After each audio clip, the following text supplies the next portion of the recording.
Good morning and welcome to News First Prime Time Sunrise.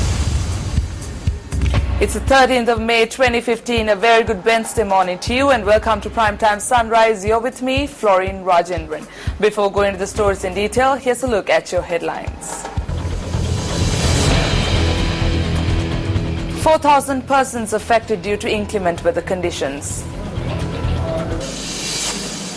A statement from former Minister Dallas Alappirima on the national flag issue. 21 වෙනි සතවර්ෂයේ අපේ හාමුදුරනේ මීට වඩා වැඩි විකාරයක් තියෙන්න බෑ. You don't have to be afraid of corruption charges if you are innocent. A statement from Minister P. Harrison. Cricket encounter between Sri Lanka women's and West Indies women's teams to get underway today.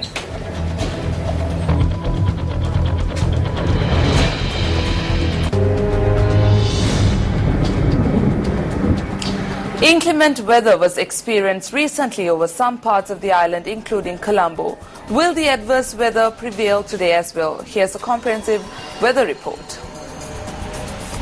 According to the Met Department, the possibility for rain and lightning activities to be experienced over the country still persists.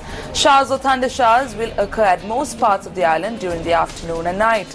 Heavy rainfalls are also expected at some places. There will be showers at several places in the coastal area of the island during the morning too. The Met Department informs the public to be cautious and to be vigilant in order to reduce the number of lightning-related accidents. Meanwhile, the Disaster Management Center says that 11 people have been killed and 10 others injured due to lightning-related accidents this year. The DMC also notes that approximately 4,000 individuals have been affected by the inclement weather conditions. Assistant Director of the DMC, Pradeep Kuripilli, says that 20 reservoirs are also spilling over.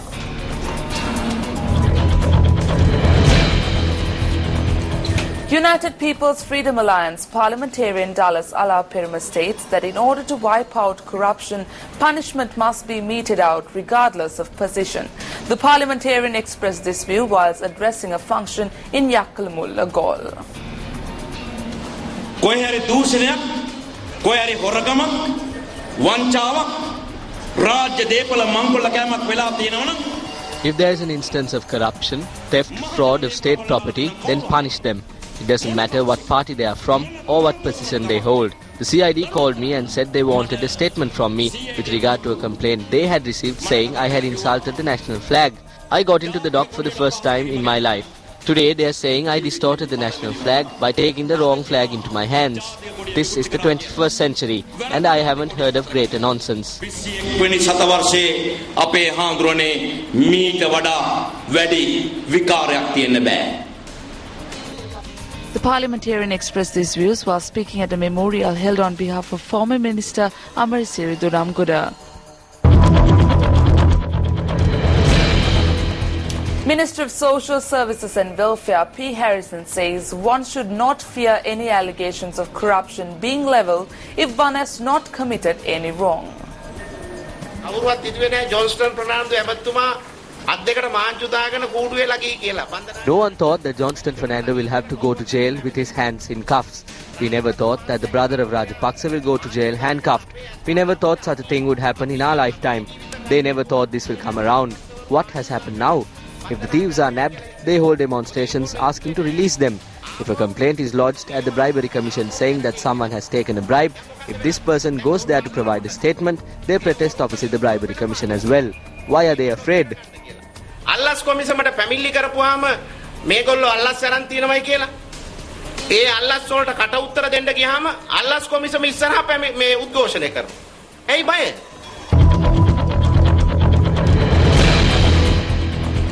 The Disabled War Veterans Union convened a media briefing in Colombo yesterday to raise concerns over their salary arrears. 291 of us had to come forward to file a court case. The gathering here is a group of personnel who fought in the battlefield against the terrorists and sustained injuries. There is a date on which we retired, and these amounts are paid from the day until we turn 55 years of age. And among us, there is a group of veterans who have passed 55 years of age, and they have received nothing. So this is why we had to take this case up to the Supreme Court. What we request for is the payment of these arrears from the date of our retirement until the 1st of March 2014.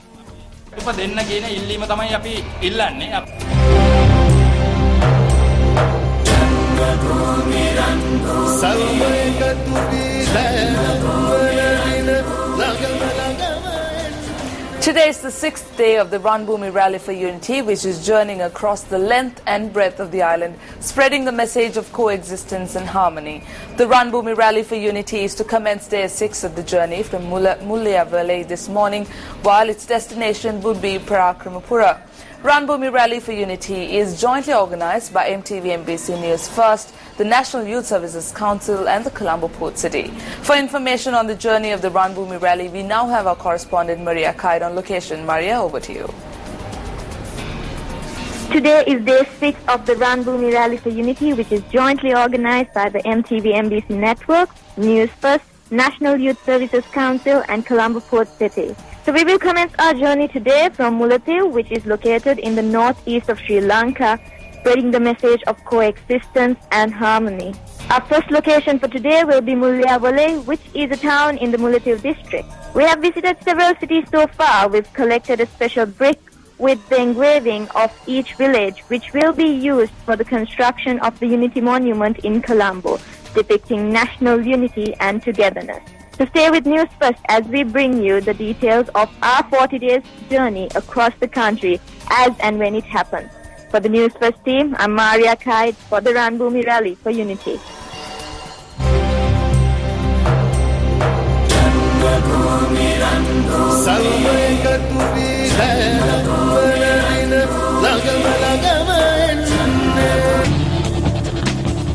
In sports news this morning, captain of the Sri Lanka women's cricket team, Chamri Athapatha, says that most spinners have been called into the squad ahead of the tournament against the West Indies. She expressed these views at a press briefing ahead of the tournament between West Indies and Sri Lanka.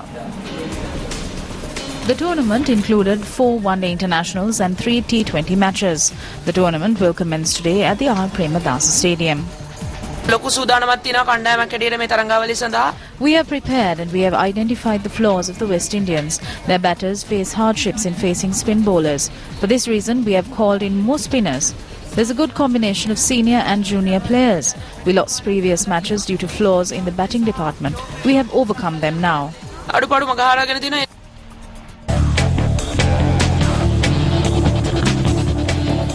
Heading back into one of our local stories, the railway activities along the upcountry route were hampered as a result of a derailment at the Rambukkana railway station. The railway control room stated that the derailment, which had taken place at around 5:45 this morning, had affected 3 carriages. Despite the derailment, rail travel is taking place as usual between Colombo and Rambukkana. Steps have been taken to transport passengers travelling in trains plying from Kandy to Colombo up to Rambukkana and to Colombo in different trains. The railway control room points out that railway activities may face slight delays. And that's a wrap of Primetime Sunrise here at News First. For the News First team, I'm Florin Rajendran. Have a wonderful day ahead of you. Hotline 0114-896-896. www.newsfirst.lk. Feedback at newsfirst.lk.